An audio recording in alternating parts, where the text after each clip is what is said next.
বাংলাদেশের মানুষ নাকি বোকাচোদা? তাহলে আমার প্রশ্ন হচ্ছে ভাই, আপনি কোন দেশের চোদা?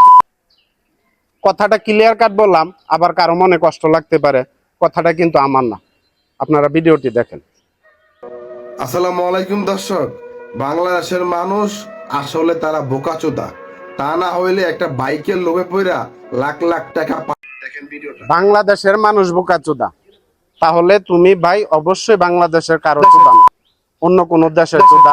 যদি ভিডিওটি তোমার সামনে যায় থাকে, অবশ্যই তুমি কমেন্টে জানাইবা তোমার বাপ কোন দেশে বা তোমার জন্ম কোন দেশে। আমি কথাগুলো বললাম, তুমি যে এভাবে কথাগুলো বললা বাংলাদেশের সকল মানুষকে, তোমাকে এই রাইটটা কে দিয়েছে? তোমাকে বাংলাদেশের মানুষকে নিয়ে, সকলকে নিয়ে কথা বলার এই রাইটটা কে দিয়েছে? তুমি অনেকগুলো ভিডিও করছো বিলাল মিয়ার বিপক্ষে, আমি তোমার কোনো ভিডিও ধরি নাই, কারণ তোমার ইচ্ছা তুমি নিয়ে করো। হ্যাঁ, আবার তাকে নিয়ে ভিডিও বানালে তোমার ভিউজ আসে, হ্যাঁ করো, আবার তার দুর্নামও করো, এটা তোমার ব্যক্তিগত ব্যাপার। কিন্তু বাংলাদেশের মানুষকে অপমান করার রাইট তোমাকে কে দিয়েছে? আমি দেশের জনগণের কাছে জানতে চাই, সে কিভাবে রাইট পেল? বাংলাদেশের সকল মানুষ বোকাচোদা, কিভাবে রাইটটা পেল? আপনারা কমেন্ট বক্সে বলে যাবেন। ধন্যবাদ সবাইকে।